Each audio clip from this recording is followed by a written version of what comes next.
Adama Traoré. Je voudrais effectivement vous remercier Gaël Rabas, Barbara Parisi, toute l'équipe du Théâtre du Versant pour m'avoir invité effectivement à ce colloque. Ce concept de soft power ou de puissance douce, on en parle surtout depuis les années 90 dans les relations internationales pour désigner cette recherche d'influence par le biais de la culture ou de son pouvoir de séduction. C'est un concept qui a été développé par un professeur américain, Joseph Nye, dans un ouvrage « Bound to Lead, The Changing Nature of American Power ». Et ce concept désigne donc une nouvelle forme de pouvoir dans la vie politique internationale qui ne fonctionne pas sur le mode de la coercition, mais sur celui de la persuasion, c'est-à-dire la capacité d'un acteur politique à en convaincre d'autres de poursuivre des buts identiques aux siens. Selon Joseph Nye, le soft power repose donc sur des ressources intangibles, telles que l'image ou la réputation positive d'un État, son prestige, ses capacités de communication, le dynamisme et l'ouverture de sa société, l'exemplarité de son modèle, l'attractivité de sa culture, nous y voilà, de ses valeurs, et son rayonnement scientifique et technologique. Et cette puissance de persuasion s'appuie aussi sur la place que tient l'acteur politique au sein des institutions internationales. Donc c'est une position dominante qui lui permet de contrôler l'agenda des débats et de construire un rapport de puissance dans un cadre qui lui est favorable. Ce concept définit donc la capacité à rendre universelle une vision du monde particulière afin que celle-ci soit acceptée et considérée comme légitime par des communautés extérieures. Dans ce cadre-là, le cinéma, les nouvelles technologies et particulièrement l'industrie des services audiovisuels se présentent comme une source importante de puissance douce par leur capacité à construire des modèles. Dans le contexte de mondialisation qui est le nôtre, la puissance douce est devenue donc un domaine stratégique et diplomatique qui fait de la culture un enjeu politique majeur. Et cet enjeu prend encore une dimension particulière dans le domaine de la coopération culturelle entre l'Europe et l'Afrique, où on est dans une situation où, de manière structurelle, en fait, il y a un grand déséquilibre dans la situation des secteurs culturels européens et africains. Voilà, merci beaucoup.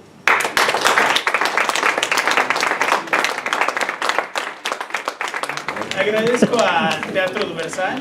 Je remercie le Théâtre du Versant Y a Gaël Rabas et Gaël Rabas por estar aquí pour être ici y traernos a toda la Federación et de nous amener Mexicanos. toute la Fédération des Mexicains. Ellos intervienen como en los 60, recuerdan el happening en los años 60. Ils interviennent, vous vous rappelez, comme dans les années 60. Espacios no convencionales al Des teatro. espaces non conventionnels, des Aquí théâtres. es una fuente en el Centro Nacional de las Artes, C'est une fontaine au Centre international des arts, donde él hace una reflexión sobre la violencia où il y a une réflexion sur la violence y sobre todo sobre el ejército en México, et surtout sur l'armée au Mexique, como imparte los hechos de violencia también en el país. concernant également les événements de violence qui ont touché le pays. Su siguiente experimento, que va a ser en los próximos días, L'expérience suivante, qui va avoir lieu dans quelques jours, juntará 200 voluntarios va inclure 200 volontaires. Y quiere recrear la matanza de Tlatelolco del 2 de octubre de 1968. No sé Il s'agit de retrouver, de rappeler la tuerie qui a eu lieu le 2 octobre 1700. 1968. Le 2 octobre 1962. ¿Ustedes conocen a Vous connaissez, estudiantes les étudiants en México? savent peut-être Sí, fueron- quelque chose au sujet de cette tuerie. fueron miles de estudiantes que mataron en una Donc, disons qu'il y a eu plus de 1000 étudiants qui ont été tués el ejército mexicano, ¿no? par l'armée mexicaine. Sí, de verdad. Bien. Este es una muy interesante pieza, es otro creador mexicano. C'est une autre pièce qui est très intéressante, écrite par un autre auteur mexicain. Sí, es teatro Línea de Sombra, es un movimiento Ça de s'appelle teatro. Linea de Sombra, ça veut dire ligne d'ombre, c'est une autre pièce de théâtre. Jorge Vargas es el director que hace este experimento. Jorge Vargas est l'auteur, en fait, celui qui a procédé à cette expérience. Lo llama Baños Roma. On l'appelle Baños Roma, Baños, bain, Roma. Y bueno, esto sucede en un barrio muy popular del centro de la Ciudad de México, Tepito.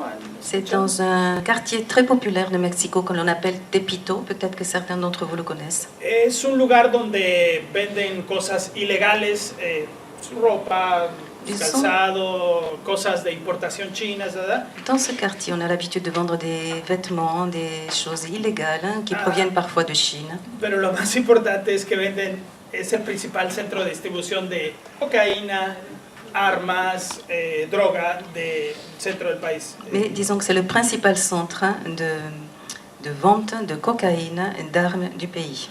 Entonces no es para pasar una linda tarde de domingo visitar ese barrio. Disons qu'il ne s'agit pas de passer une bonne journée, un après-midi en visitant ce quartier-là. Entonces ha sucedido un fenómeno muy interesante recientemente del año pasado. Il n'y a pas si longtemps que ça, l'année passée, il y a eu un événement très intéressant qui était survenu. Donde hacen Safari Tepito. Disons, on appelle ça des safaris Tepito. Así se llama. C'est comme ça qu'on les appelle. Entonces, un grupo de artistas, hay un colectivo en Tepito que se llama Tepito Arte Acá. Il y a un groupe d'artistes qu'on appelle à Tepito Tepito Arte Acá ici. Ajá. Es un juego de palabras. Disons que c'est un jeu de paroles. Entonces, ese colectivo son del barrio. Ils sont donc du quartier. Y tú te pones de acuerdo con ellos. Il s'agit de se mettre d'accord avec eux. Te llevan en la noche protegido para que no te asalten, no te maten. En fait, ils t'escortent la nuit, ils te protègent pour ne pas qu'on t'attaque. Y hay incursiones escénicas en casas de la gente de Tepito o en lugares de la gente de Parfois Tepito. même, il y a des scènes de théâtre dans les maisons ou même sur les endroits de Tepito. Les narcotrafiquants. Sí. Y es el momento que no aparecen, seguro están. Ils ne sont pas, on suppose qu'ils sont morts. Sí. Es difícil.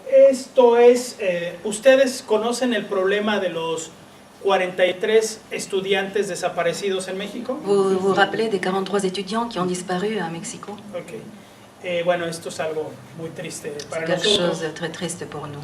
Y en México es un lugar donde no solo esos 43 hay desaparecidos. Et à Mexico, il n'y a pas seulement ces 43 qui ont disparu.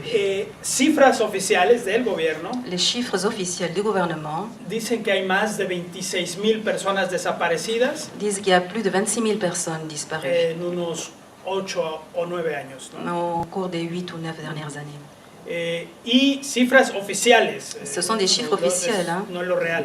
pas réels. Dicen que hay más de 120,000 muertos de 2006 a la fecha. Plus de 120 000 morts de 2006 jusqu'à aujourd'hui. En este conteo macabro, Dans ce contexte macabre, puedo decirles que según cifras oficiales, je peux vous dire que d'après les chiffres officiels, en México al día asesinan a 7 mujeres. ils Todos los días. assassinent chaque jour 7 femmes. Cada 3.5 horas asesinan a una mujer en alguna parte en México. Chaque 3,5 heures, ils assassinent des femmes à Mexico. Au Mexique. Es desolador, es C'est vraiment muy triste. désolant, triste. Esta es una pieza que habla de la memoria a este dato que les estoy dando. Cette pièce parle donc de la mémoire par rapport à cette information que je viens de vous donner. Se llama Ciudades Congeladas. Son nom, c'est Ville congelée. Y déjenme decirles, es una metáfora. C'est une métaphore. Es la conservación de la memoria de una ciudad transgredida. La conservation d'une ville qui a été blessée. Y son artículos congelados. Ce sont des articles congelés. Que al igual que el tiempo de incertidumbre. Qu'on peut comparer à un temps d'incertitude. Que viven las familias. Une époque d'incertitude que vivent les familles. El recuerdo de sus desaparecidos. Le souvenir de ces disparus. Desaparecidos que no son ni vivos Des ni disparus muertos. qui ne sont ni vivants ni morts. Están desaparecidos. Ils ont disparu. ¿Qué son estos refrigeradores? Que sont ces frigidaires-là? Un refrigerador, este autor Ángel Hernández, Cet auteur, Ángel Hernández, fue a Guerrero, a donde está uno de los familiares de los 43 desaparecidos. s'est rendu chez un membre de la famille de ces qui fait partie de ces 43 disparus.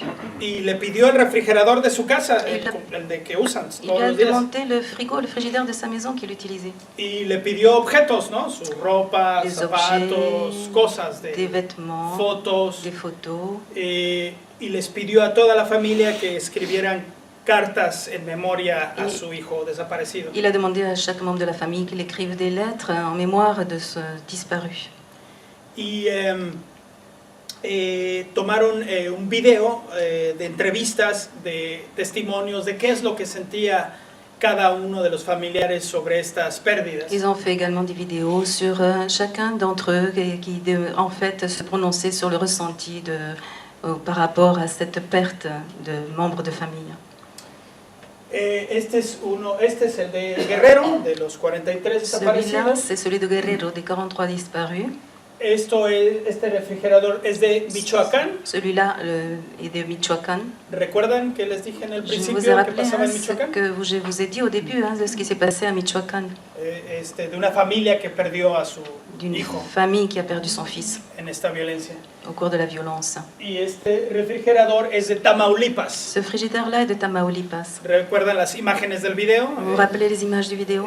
Esa es las fotos últimas que hemos visto. Ces dernières photos que nous avons vues, Es de Teatro La M. c'est du théâtre La Aimée. Es el grupo que esta noche se va a presentar en anglais. ¿Cómo se llama? C'est le groupe que nous allons voir ce soir à Baroja, aux écuries de Baroja. Okay. Este grupo, liderado por el director Guillermo Navarro, Donc ce groupe, dont le directeur est Guillermo Navarro, ha escogido obras de un carácter social a choisi des œuvres d'un caractère social, que hacen reflexión a todo lo que ya acabo de hablar ahora qui mismo, fait en fait narcotráfico, le lien avec feminicidio, violencia. tout ce que je vous ai parlé auparavant concernant le trafic, la violence, la corruption. Sí, estas son fotos de la obra que vamos a ver, Anima Sola. Des photos de la pièce que nous allons voir qui s'appelle Anima Sola. Son 3 casos de feminicidio. 3 cas de femmes. Sí. Y aquí nos quedamos. Y otra cosa que quería decir rápido del Autre chose que je grupo voudrais vous dire très rapidement de du Teatro groupe, La M de ce théâtre La Aimée, es que este año se celebró un año de los desaparecidos en estos 43 estudiantes, ¿recuerdan? on a fêté donc l'année de ces disparus. Vous vous rappelez de ces 43 étudiants qui ont disparu? Y en el Zócalo de la Ciudad de México, en la plaza Et principal, dans le centre, le place principal de Mexico, muy pocos grupos, entre ellos Teatro La M, il y a très peu de groupes, et parmi eux ceux du théâtre La Aimée, hicieron una intervención de espacio para presentar una obra ont donc pris un espace pour présenter donc une œuvre que hablaba sobre las desaparecidas y muertas en Ciudad Juárez. qui parlait donc des disparus au féminin et mortes dans la ville de Juárez. Merci beaucoup à tous. J'ai découvert il y a 2 jours, j'étais encore au Mexique, je suis même rentrée au Mexique, j'étais très contente de voir hier, très émue aussi par le spectacle qu'on a vu hier soir, mais du coup je suis un peu en décalage et j'ai vu le titre « Revitalisation des langues et Nouvelle-Calédonie » il y a 2 jours. Je pensais essentiellement vous parler de Bébé Lecture et de Marie-Adèle Jorelier. Dans le film, vous avez vu l'abécédaire, et maintenant on continue par un dictionnaire d'environ moins de 1000 termes, mais avec des exemples, des jeux, des comptines pour chacune des entrées. Et en quittant la France, elle devait passer, avant de regagner sa tribu, comme on dit là-bas, par Tahiti, parce qu'elle va venir avec une centaine d'enfants à Papeete l'année prochaine. Voilà, invités dans le cadre toujours des bébés lectures et de tout ce qu'on peut faire pour revitaliser les langues, pas seulement kanak, mais les langues océaniennes. Au départ, c'était une enseignante, puis animatrice pédagogique dans l'enseignement catholique pendant plus de 20 ans, et elle en a démissionné au moment des événements, parce qu'on a parlé publiquement des événements, des révoltes, les dernières révoltes kanak des années 80, pour jeter les bases avec les parents de Kanala de ce qui deviendra quelques mois plus tard l'école populaire kanak de de Canala, donc elle assurera la responsabilité jusqu'à sa dissolution, ou plutôt sa reconversion, d'abord dans la mise en place de passerelles entre l'école populaire kanak et l'école publique, où elle a enseigné jusqu'à sa retraite, puis dans l'opération Bébé Lecture. L'histoire du genre en français, l'opposition entre le non féminin et le non masculin, des fichements qui se font au cours du temps. Et quand on compare le rantio, la langue de Canala, avec l'Angel, la langue du pasteur Maurice Lénart, on se rend compte que les mêmes termes se possèdent soit de façon aliénable, soit de façon inaliénable. Et ça s'est figé, comme on dit en allemand, la soleil et non pas le soleil. C'est le même genre de phénomène au cours de l'histoire. Des systèmes d'énumération complètement différents de notre système à base décimale. En Nouvelle-Calédonie, on compte en système quinaire, donc par 5, et en système vigésimal. Quinaire, c'est-à-dire pour dire 8, on va dire 5 et 3. Partiellement décimal à partir de 10, et puis vigésimal à partir de 20. 50, ce sera 2 hommes, naturellement, et 10, etc. On a un peu de système bizarre en français aussi, puisqu'on compte encore 80, on dit encore 80 traces d'ancien système vigésimal. Et puis on comptait les œufs par douzaine. Maintenant je suis scandalisée parce qu'on voit des boîtes d'œufs de 10, ce qui n'est pas du tout...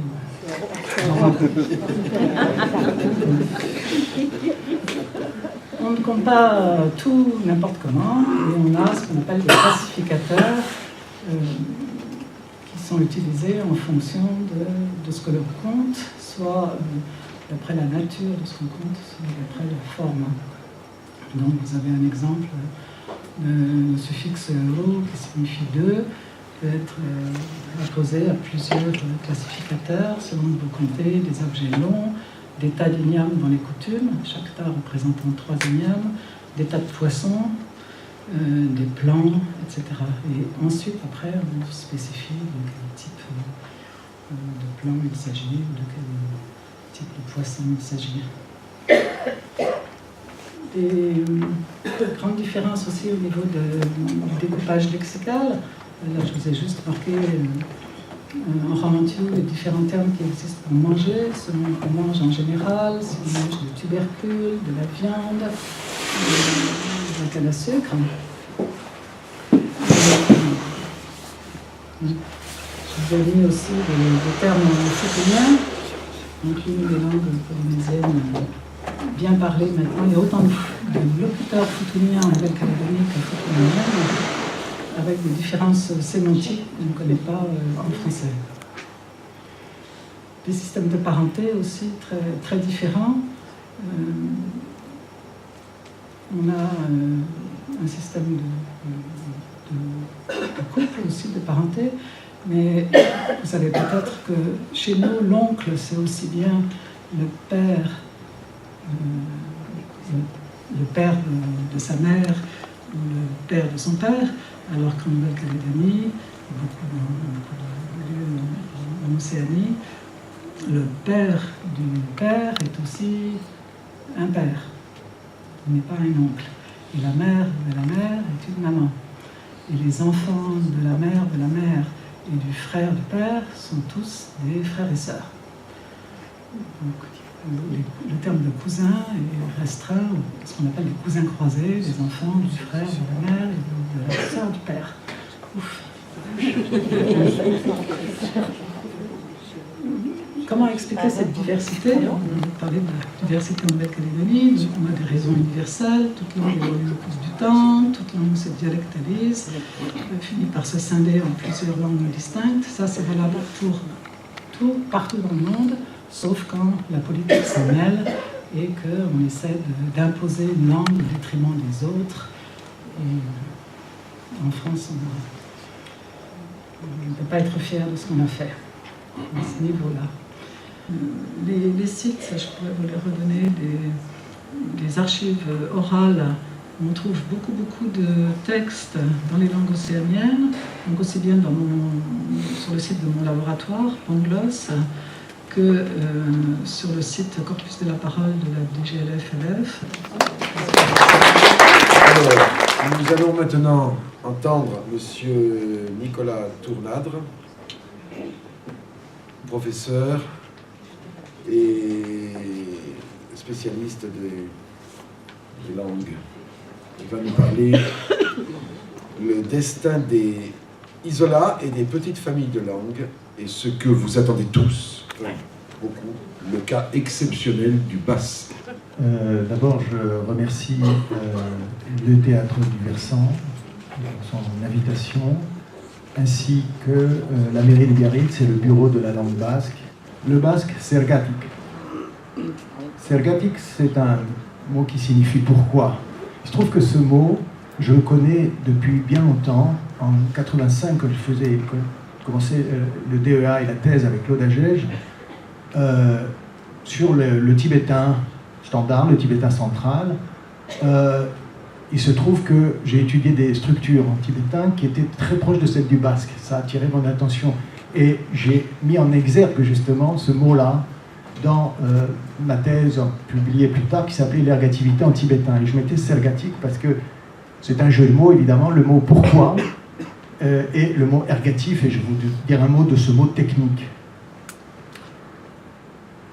Donc, le pourquoi, c'est encore une fois l'originalité du basque, dont je vais vous donner un petit aperçu. Le basque constitue l'un des 220... Alors, il y a 7000 langues dans le monde parlées encore actuellement, et à 500 ou 1000 près, hein, à la louche. Et il y a seulement 220 phylums. Qu'est-ce que ça veut dire des phylums? Ça veut dire, en fait, des familles de langues. Et une famille de langues peut être composée d'une seule langue, parfois. Donc il y a à peu près 220. Et là, c'est à la louche aussi. Certains vous diront 300, certains vous diront moins. Il y a des difficultés dans l'évaluation de ce qu'est exactement un phylum. Donc un phylum, si vous voulez, c'est une sorte d'arbre qui peut avoir plusieurs branches, comme on l'a vu.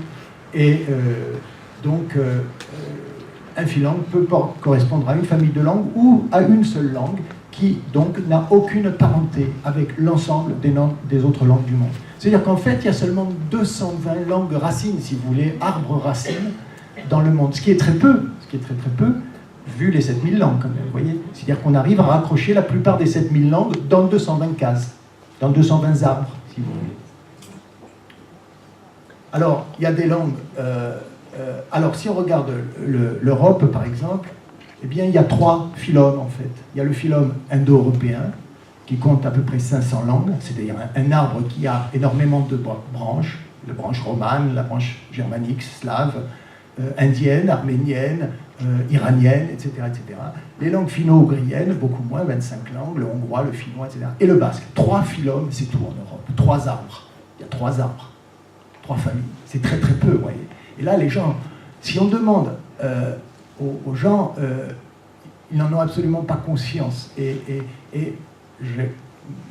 Justement, j'enseigne parfois la grammaire du basque à mes étudiants à l'université d'Aix-Marseille.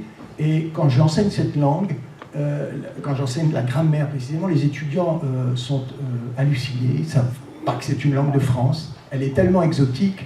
Elle est aussi exotique, on va le voir, que le japonais, que le tibétain. Et évidemment, vous allez voir dans un instant les proximités avec le tibétain qui sont absolument frappantes. Que le quechua, que l'hébreu, vous voyez, elle a cet exotisme et personne ne le sait. À part, évidemment, quelques bascophones et quelques grammairiens dont je vais vous donner une petite liste. J'ai concocté une petite liste des grands grammairiens et des grands linguistes français qui s'y sont intéressés, ou en tout cas de certains linguistes, et vous verrez que, évidemment, ça fascine quand même. Alors, d'abord, une langue basque. Alors là, c'est un problème aussi. Il y a plusieurs dialectes. Je ne suis encore une fois pas spécialiste de dialectologie basque, mais le biscayen, le guipuscoan, le haut-navarrais, le navarro-labourdin, le souletin ne permettent pas tous d'intercompréhension. Et le basque correspond plutôt à plusieurs groupes de dialectes, et on pourrait dire que peut-être il y a 2 ou 3 groupes de dialectes. Là, il faudrait voir quelles sont vraiment les positions, et on pourrait parler de 2 ou 3 langues basques. En réalité, évidemment, pour des raisons politiques, les Basques ont plutôt tendance à s'unir, et on le comprend, ils ont du travail, ils ont du pain sur la planche, et donc, pour des raisons politiques, il n'est évidemment pas question de parler plusieurs langues basques, mais du point de vue de l'intercompréhension, on pourrait considérer qu'il s'agit plutôt d'une micro-famille que simplement d'une langue totalement isolée. Et c'est l'avis de Jean-Baptiste Coyos, qui est un spécialiste du basque, qui dit voilà, il n'y a pas d'intercompréhension entre les locuteurs natifs non scolarisés, de dialectes assez proches géographiquement, comme le guipuscoan ou le sultan. Donc, mais c'est très très proche, évidemment, ce sont des groupes de dialectes extrêmement proches. La fixation d'une forme écrite, donc le Shkarapatua, le basque standard, était donc bien une nécessité. Et le basque standard se répand. Alors, si on adopte ce critère-là, et c'est ce que je vais essayer de vous montrer, le basque représente un véritable trésor patrimonial, totalement ou partiellement ignoré par l'État français, il faut bien le dire, par les locuteurs français en général. Moi, j'ai des étudiants en sciences du langage qui, quand je commence à leur faire la grammaire du basque, ils me demandent si le basque est une langue romane. Voyez. Vous qui êtes à Biarritz depuis quelque temps, je vais revenir sur le nom de Biarritz, mais vous avez entendu beaucoup de basques parler dans la rue, naturellement. Moi, ça fait 3 jours ici, je n'ai pas entendu un seul mot de basque. Par contre, pardon, oui, on m'a dit, va à la piscine à Saint-Jean-de-Luz. Tu entendras du basque. Bon, à la télévision, au Sofitel, dans l'hôtel Sofitel, il faut atteindre la 70e chaîne pour entendre du basque. Par contre, si vous avez la patience de l'atteindre, eh bien, vous avez la première télévision basque espagnole, et là, vous avez la surprise intégrale d'une langue absolument vivante, d'une vitalité totale, où toutes les infos en direct et les terribles infos en direct vous sont données, mais dans la version basque. Alors, si je prends la phrase Gizonak umeari liburua emandio, que les bascophones reprennent au fond si il y a des prononciations qui... Voilà, ça va. Bon, pour le moment, j'ai un feu vert. Alors, l'homme a donné un livre à l'enfant. Je vous ai mis le mot à mot. L'homme, qui sonne, a donné à l'enfant... Umeari à l'enfant. Liburua, vous reconnaissez l'emprunt latin de livre. Eman, donné Dio. Et vous pouvez l'avoir dans tous les sens. Liburua emandio che suona umeari. Liburua emandio umeari che suona... Umeari che suona liburua emandio, etc., etc. Il n'y a que le latin, langue qui n'est plus beaucoup parlée en Europe, qui avait cette flexibilité, et encore les langues slaves akak, voilà. Alors, vous allez maintenant comprendre pourquoi, très tôt, dès le début des années 80, je me suis intéressé au basque. Regardez la phrase suivante. Si je relis la phrase tibétaine, Nere amak baskare prestatututu, je lis maintenant la phrase tibétaine, Nare amagi kalasundu. Donc, on a à la fois le nere qui devient nare, ama qui est le même mot, et l'ergatif qui est marqué par gui, le gis ne se prononce pas, on dit gui simplement. Et ensuite, c'est différent, la nourriture et le préparé, c'est kala, se en tibétain, mais l'auxiliaire est comme en basque, dou, de nouveau, et le douk ne se prononce pas, on dit dou, et le tibétain dit kanomino, dont l'ergatif, c'est-à-dire le cas qui marque l'agent, exactement comme le basque. Donc évidemment, j'étais stupéfait quand j'ai vu cette proximité des structures tibétaines et basques. C'était hallucinant, et j'étais un jeune thésard à l'époque, et donc on en avait discuté avec Claude Agege, et c'était vraiment frappant. Évidemment, il ne s'agit que d'une coïncidence. C'est-à-dire que, comme je vous l'ai dit, le basque n'est pas plus lié au tibétain que à donc d'autres langues, puisque le basque il est isolé, c'est un phylum isolé, et on n'a jamais trouvé, et probablement maintenant, depuis plus de quelques siècles que l'on cherche, on ne trouvera plus, tout simplement parce que les langues évoluent, et qu'en 1000 ans, et le basque était là, il faut le dire, bien avant les Romains, et sans doute s'il y a quelqu'un qui peut se dire français, ce sont bien les Basques, parce qu'ils étaient là avant les autres, avant les envahisseurs indo-européens, avant les Romains qui les ont trouvés là. Et c'est les vrais en fait. La conscience de l'originalité radicale de cette langue devrait être reconnue comme un trésor du patrimoine culturel immatériel de France, et j'ajouterai de Navarre. Merci. qu'elle est constante.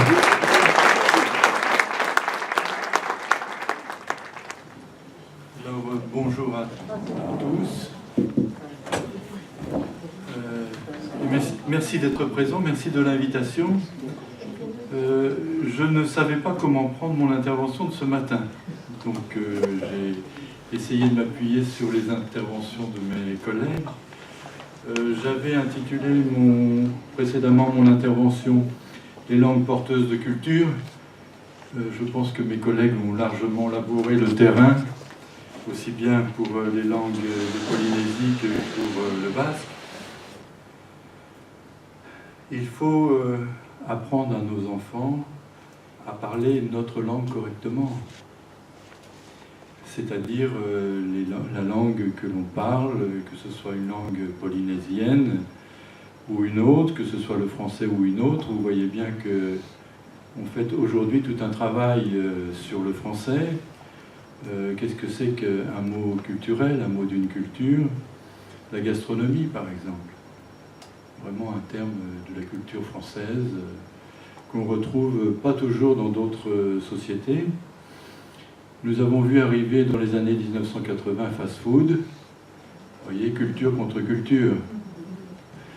Manière de manger contre manière de manger. Effectivement, si l'on regarde aujourd'hui tout ce qui a été fait autour de ces mots qui sont arrivés, notamment de l'Amérique du Nord, je ne trouve pas dans les villes où je me promène en France, je me promène beaucoup, je vais voir les régions, notamment les régions où des langues de France sont puissantes, importantes. Je vois de moins en moins fast-food écrit dans la ville. Alors voilà ce que nous faisons à la délégation générale à la langue française. Nous travaillons également sur la traduction, toutes les questions de traduction vers le français ou à partir du français. Toute la question du plurilinguisme, qui est une notion sur laquelle on travaillait déjà en 1980. Qu'est-ce que c'est que le plurilinguisme? C'est le fait qu'on puisse avoir un rapport harmonieux avec d'autres langues. Qu'est-ce que c'est que le plurilinguisme? J'ai souvent des difficultés à le faire comprendre à mes interlocuteurs. Si vous allez dans le métro, par exemple, le métro à Marseille ou à Paris, vous avez des annonces en langue ou des panneaux d'affichage qui sont au moins en 3 langues. Souvent français, anglais, italien. Les annonces sont faites également dans les rames en japonais et en chinois. Donc il y a eu là toute une politique que nous avons souhaité mener qui nous consistait à faire échapper à ce face-à-face morbide avec l'anglais. La politique actuelle conduit à essayer de faire reconnaître pleinement les langues régionales, c'est-à-dire les langues attachées à un territoire. Je suis intervenu à plusieurs reprises, notamment dans des réunions au ministère de la Culture et chez le Premier ministre, pour faire en sorte que l'on puisse reconnaître dans le message gouvernemental que les langues sont d'égale dignité. Déclaration de Cayenne de 2011, 18 décembre 2011, les langues sont d'égale dignité. Ce qui s'est passé d'exceptionnel le 27 octobre dernier, donc au Sénat, auprès de la ministre Taubira, qui est une personne, d'après moi, tout à fait exceptionnelle, tout à fait pugnace, tout à fait intelligente, tout à fait au fait de ces dossiers. Elle nous avait reçus, cher Nicolas, quelques jours avant avec Claude Agege, donc elle avait reçu Claude Agege, Alain Rey et moi-même, pour nous demander quel était notre avis sur la question des langues. Vous voyez, un ministre qui a le réflexe de demander à des spécialistes de l'éclairer dans sa démarche politique. Et ce que j'ai trouvé exceptionnel le 27 octobre dernier, donc au Sénat, c'est que la ratification qui était demandée, le Sénat était la dernière instance qui pouvait permettre d'aller plus loin.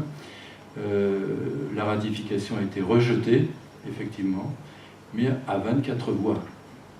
Vous voyez, 24 voix sur un Sénat d'à peu près 350 membres, c'est peu. Ça veut dire que visiblement, si le mouvement n'est pas encore lancé, s'il est ralenti, les esprits sont alertés sur la question des langues régionales et des langues de France. L'âme du colloque, mon cher Adama, à toi. Merci bien Gaël, je ne vais pas mobiliser la parole, je vais rapidement la passer à M. Pascal Aura, qui est ici présent, président de la Coalition française pour la diversité culturelle, mais aussi directeur de la SACD. Je crois que c'est directeur, hein? Général. Général. Voilà.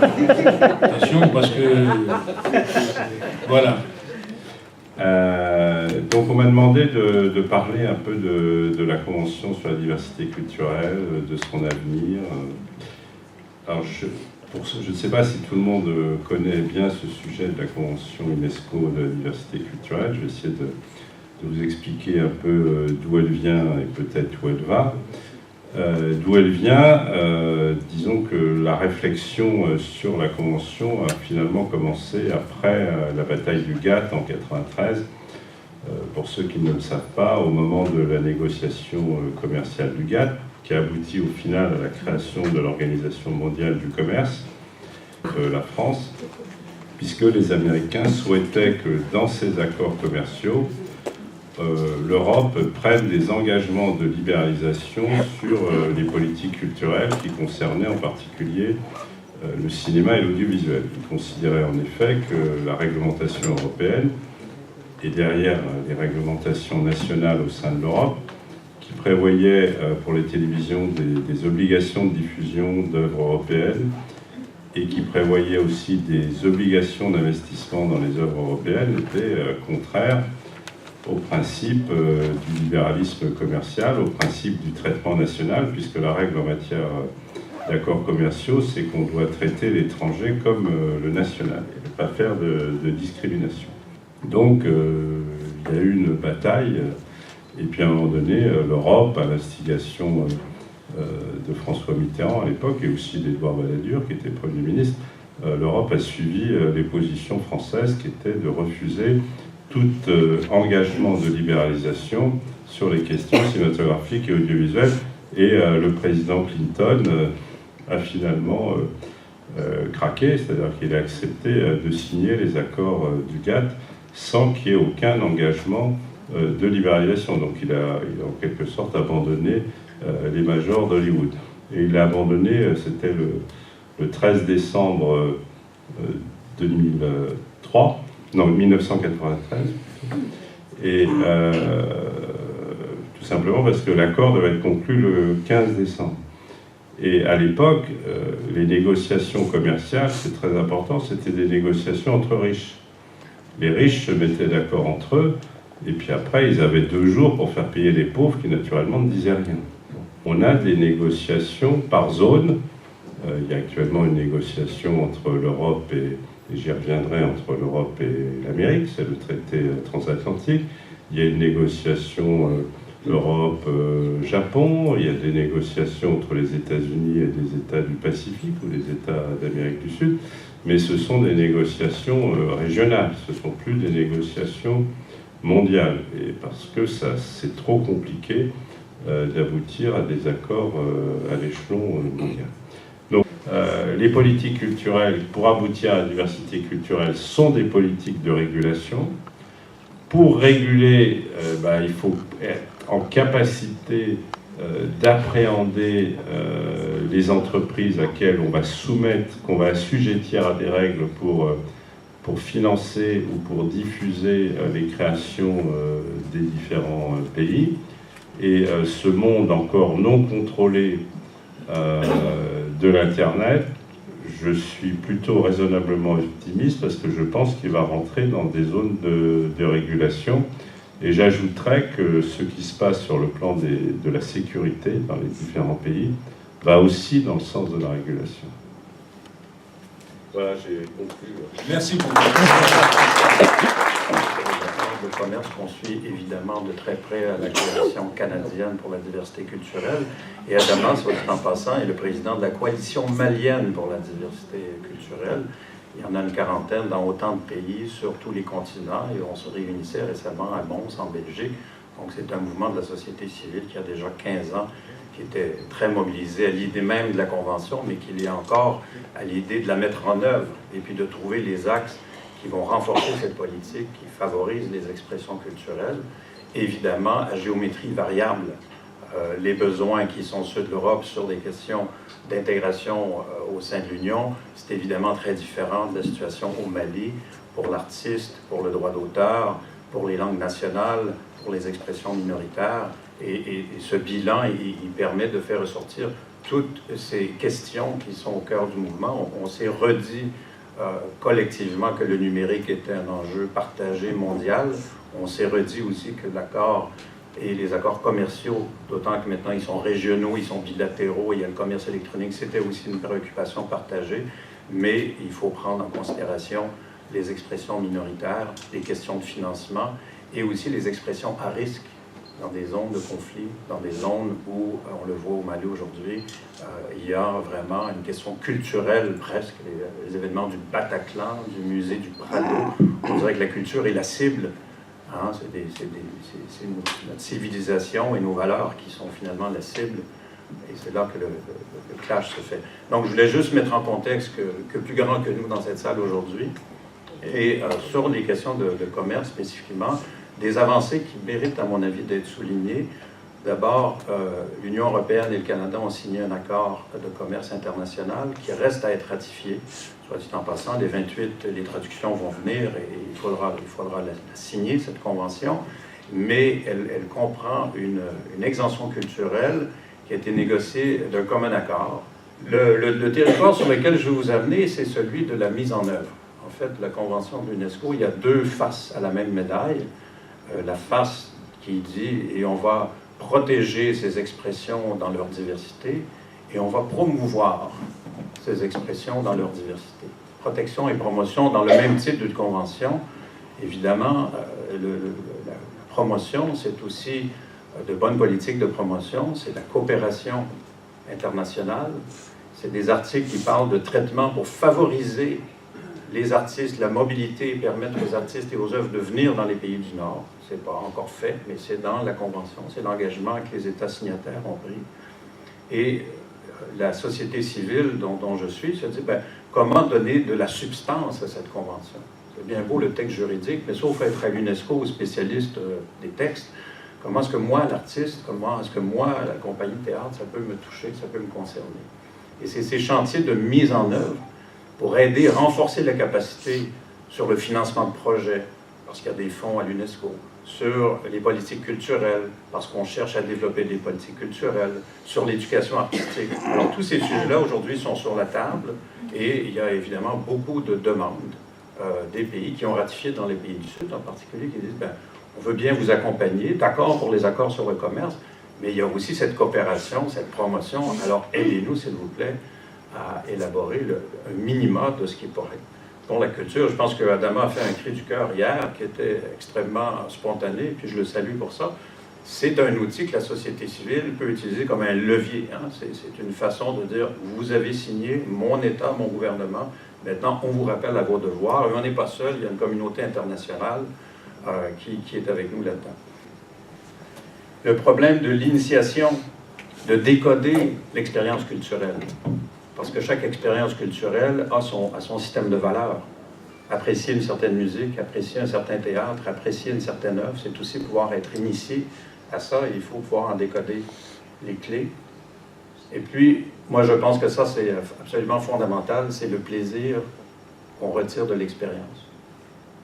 Probablement que la plupart d'entre nous dans cette salle avons en mémoire, et pas seulement en mémoire intellectuelle, mais en mémoire affective, un moment, une rencontre avec un proche, et un moment déclencheur qui reste en mémoire sensorielle. Et ce plaisir-là, il est à refaire et à retrouver.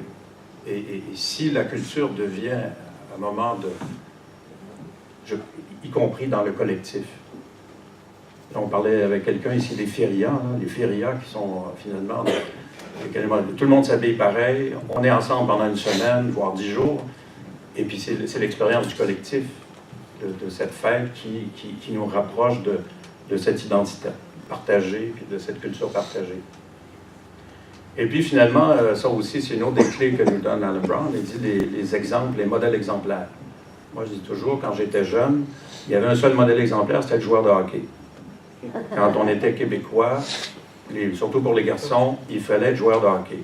Bien aujourd'hui, on peut être humoriste. C'est l'autre modèle exemplaire. Et j'en parle souvent, j'ai un garçon handicapé qui a de la paralysie cérébrale et qui est humoriste. Parce qu'il a compris qu'il pouvait étudier en littérature puis qu'il y avait de l'avenir professionnel à être humoriste au Québec.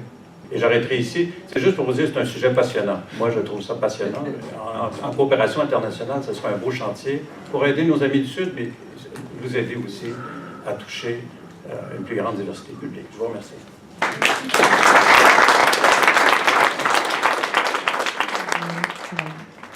Bueno, Kukai Dantza Konpainiak Euskal Dantza tradizionaletik abiatutako irakurketa garaikide bat egiten du.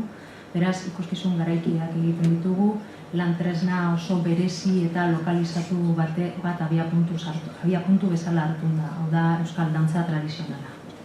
Donc la compagnie Kukai s'appuie sur la danse traditionnelle basque et en propose une lecture contemporaine. Donc c'est une proposition contemporaine à partir d'outils très spécifiques, d'un outil très spécifique qui est la danse traditionnelle basque. Esan dudan bezala, holan sarrera antzeko bat egiteko, guretzako garaikidea zer dan, dantza zer dan, eta euskal dantza tradizionala zer dan, esanduko dut horrela apur modu labur batean. Donc, je vais d'abord vous expliquer ce que signifie pour nous le contemporain, ce que signifie la danse traditionnelle basque, ce que signifient ces quelques concepts. Arte garaikidea, mugimendu ausarta eta aske bat dela esan dezakegu, pasatu diren garaietan tradizioan lotuta geratu diren mugimenduak berreskuratu egiten ditu eta berrirakurketa bat emateko askatasuna sentitzen duen mugimendu bat dela esan dezakegu. L'art contemporain, c'est un mouvement libre. Ça reprend des mouvements qui sont figés traditionnellement, et qui les reprend, qui les réutilise et qui les remet en liberté en mouvement. Nolabait sakralizatu egin ditugun mugimenduak eta formak berriro deskubritu egiten ditugu eta askatasun osoz lenguai libre bat dela esan dezakegu. Donc c'était des formes qui étaient quelque part sacralisées, figées, et nous on se les réapproprie et on leur donne une nouvelle liberté en les libérant de leur code.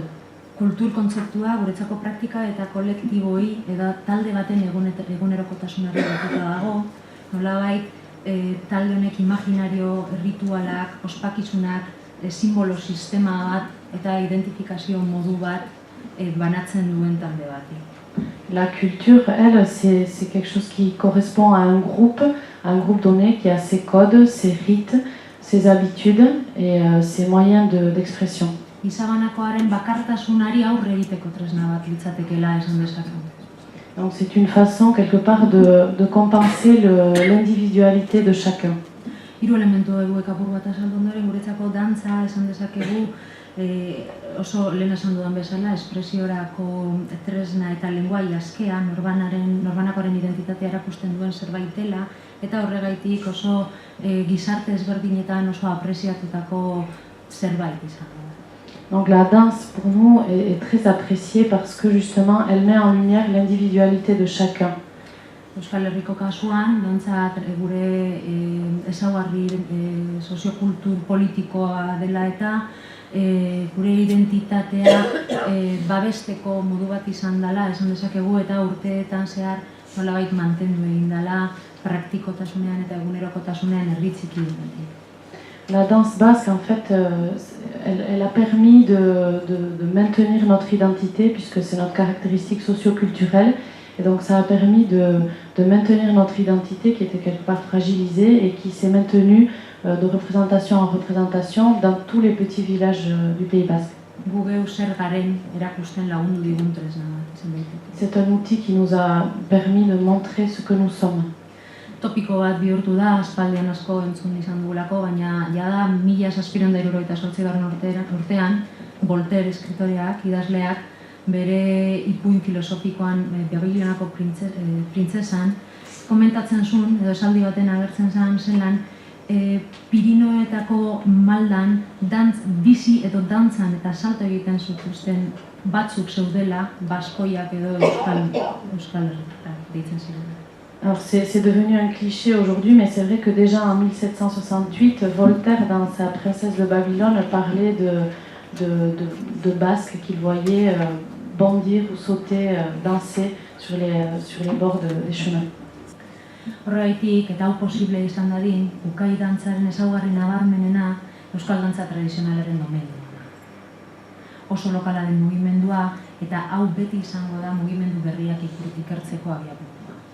Donc la grande spécificité, une des autres grandes spécificités de Kukai, c'est que évidemment, même si on travaille avec des chorégraphes et des danseurs de domaines différents, on part toujours des pas spécifiques de la danse traditionnelle basque. Antes que otra cosa quiero agradecerles por estar esta tarde aquí. Je veux avant tout vous remercier pour être ici cet après-midi. Gracias a mi compañera que va a hacer la traducción y por ser mi voz esta tarde. Te lo agradezco mucho. Muchísimas gracias. Es tan complicado lo que sucede que parecería que nosotros todo el tiempo, la gente a veces cuando yo he estado en Francia o en algún otro lado, se remite a Cancún, por ejemplo. C'est tellement compliqué qu'en réalité, même quand moi je me déplace à l'étranger, les personnes font des références à Cancún, par exemple. Pero Cancún es una especie de burbuja en México que no corresponde realmente a la realidad mexicana. Alors que Cancún n'est en fait qu'une petite bulle qui ne correspond absolument pas à la réalité mexicaine. Tiene más que ver con Estados Unidos, con los gringos. Disons que c'est une relation peut-être plus étroite avec les gringos, les Américains.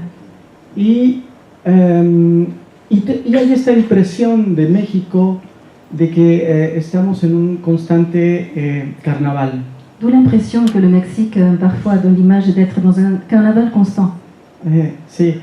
Y cuando nosotros hablamos de esto, también a mí me llama la atención que hace poco hay unos test donde calificaban cuáles eran los países más felices del mundo. Et cela me rappelle en fait, il y a quelque temps, lorsqu'on qualifiait, on faisait des tests sur les pays qui étaient les plus heureux au monde. Y México era uno de ellos. Et le Mexique faisait partie de ces pays-là.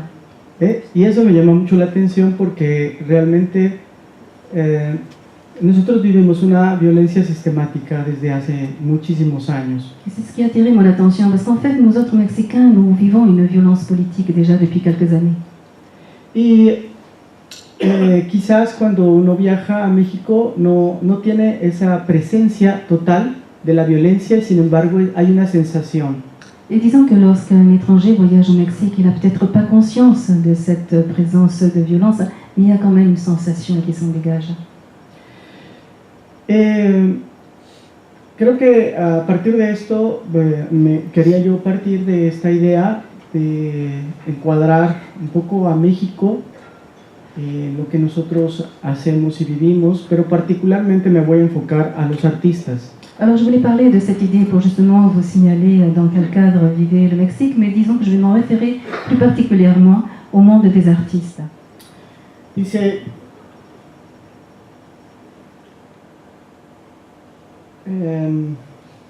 parece que nosotros vivimos en un carnaval. On dirait qu'on vit dans un carnaval. Que nos deja resistir. Qui nous fait résister. A otro concepto que está muy de moda y es la modernidad. À une autre idée qui est très actuelle, qui est de mode et que l'on appelle la modernité. En México la modernidad está por llegar, pero no ha llegado. Disons qu'au Mexique, la modernité, on l'attend toujours, elle n'est pas encore arrivée. Y otra palabra también del uso que escuchamos comúnmente es el progreso. Une autre parole que nous avons effectivement souvent entendue, c'est le progrès.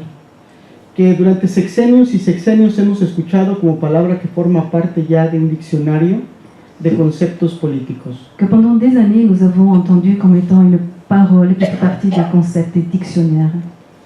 Pero que los políticos, por demencia semántica, no entienden. Mais que les politiques, disons par démence sénile, ne comprennent pas.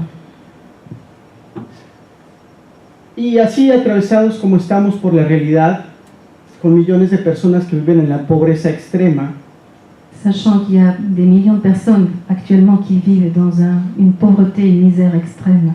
Un México vencido, una parte de su población acepta el narcotráfico como una posibilidad de vida y de empleo.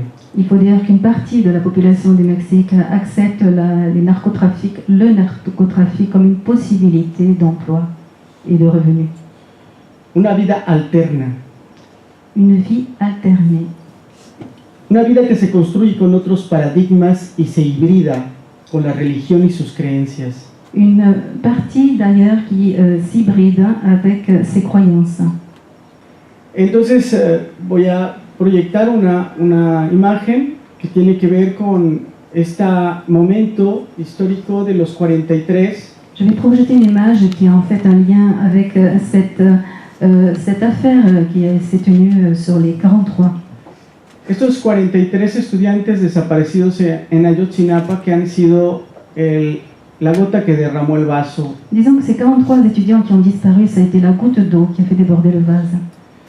Y que en México ha hecho despertar las conciencias de muchos jóvenes sobre todo. Et qui a contribué à l'éveil de la conscience de plusieurs jeunes surtout. Que después del movimiento del 68 habían perdido mucho de esta conciencia política. Cette conscience politique avait été perdue déjà après les mouvements de 1968. Evidentemente esto nos hace pensar en la escena como en el teatro, como en las artes, de una manera distinta. Cela nous fait penser effectivement à réfléchir sur la scène d'une manière différente, que ce soit sur la pièce de théâtre, au cinéma. Hoy está en México, hay un término en la legalidad que se dice como no localizado, alguien que está desaparecido. Aujourd'hui, il existe dans le vocabulaire un terme, disons, qui n'est pas tout à fait légal, au lieu de disparu,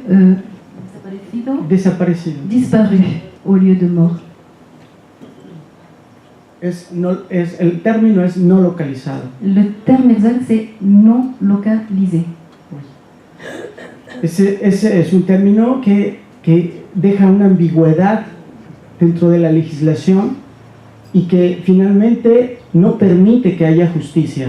Ceci provoque en fait une ambiguïté au sein de la législation et qui fait qu'en fait il n'y existe pas de justice.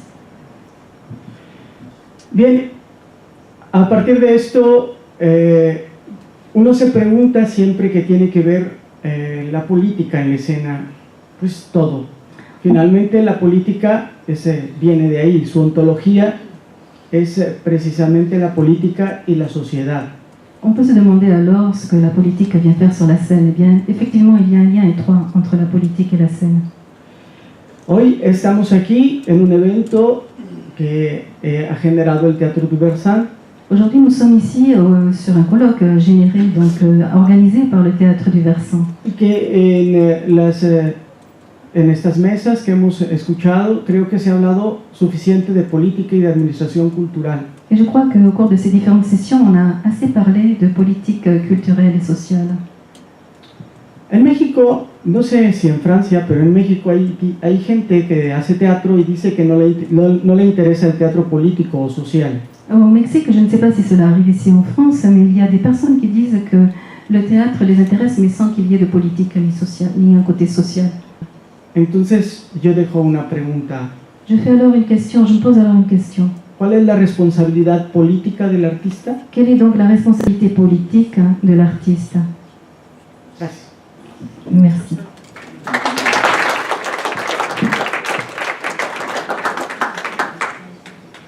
Adama, un dernier mot. Et Adama, merci pour ta présence et pour tout ce que tu as apporté à ce colloque. Écoutez, j'ai commencé ce colloque par le mot merci. Je pense que je vais terminer par le mot merci. Je reviens encore là-dessus parce que pour moi, le mot merci est constitué de 5 lettres et que ce sont ces mêmes mots qui constituent crime. Donc ne pas pouvoir dire merci, c'est un crime. Donc merci d'être resté ces jours-ci avec nous. Merci à tous ceux et toutes celles qui ont intervenu durant ces 3 jours.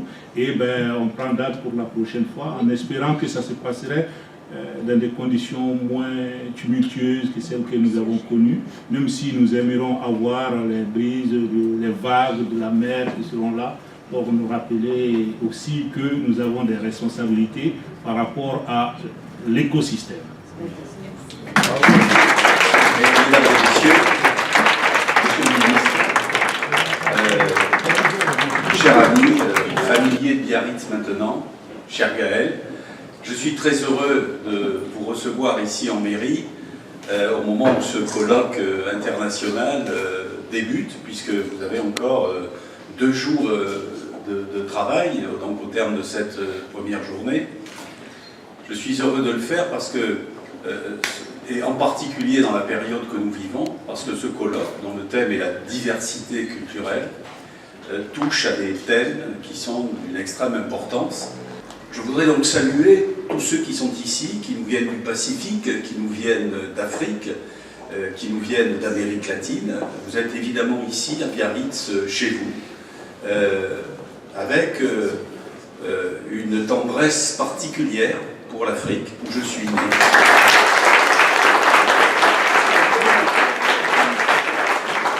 C'est gentil, je n'avais pas prévu de faire un discours. Mais... C'est là que tu es le meilleur.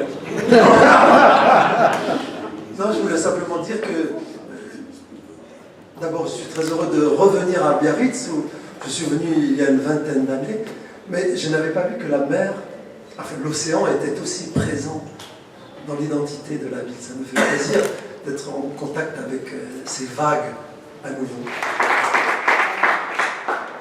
C'est tellement beau ce qu'on vient d'entendre. Je vais essayer d'être à la hauteur, mais je suis obligé, sans être long, rassurez-vous, de commencer par des remerciements et des excuses. Alors, les excuses sont nombreuses. Nous devions avoir 3 ambassadeurs aujourd'hui,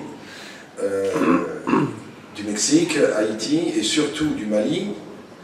Et bien entendu, étant donné les circonstances, il était impensable qu'il quitte Paris. Excuse aussi de monsieur le directeur de la DRAC et de monsieur le préfet qui était là il y a 2 ans et qui nous a souhaité bonne chance. Et ainsi de suite, hein, il y a aussi le directeur de la scène nationale de Martinique, par exemple, monsieur Kouyaté, je reviens beaucoup, ça pas là, mais il a eu l'interdiction, vu l'état d'urgence, de quitter son département. Voilà, et au titre des remerciements, alors j'en ai 2 très importants, hein, parce que sans eux, ce colloque n'aurait pas eu lieu, c'est-à-dire monsieur le maire et monsieur le préfet, hein, qui m'a appelé personnellement lundi soir, puisque ce n'est un secret pour personne, le colloque était menacé et beaucoup d'événements s'annulent, beaucoup d'événements reculent devant la situation. Et nous avons décidé, à notre façon, de résister, c'est-à-dire en maintenant ce colloque, même si certains sujets touchaient au cœur même du problème. Et justement pour ça, et nous avons maintenu le spectacle, et avec le soutien de monsieur le maire et de monsieur le préfet. Et je les remercie vraiment sincèrement.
Awe, awe, te rupe, rupe, tiare Tahiti. Awe, awe, chita neke, neke, tiare Tahiti. Awe, awe, chita rupe, rupe, tiare Tahiti. Tamari Tahiti, oi, oi, maina, ai mua, ai mui, ai mui, e mua.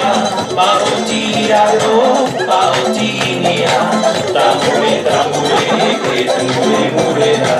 Tamari Tahiti, oi, oi, maina, ai mua, e mui, ai mui, e mua. Paotiraro, paotinia, tamure, tamure, que tamure, murera.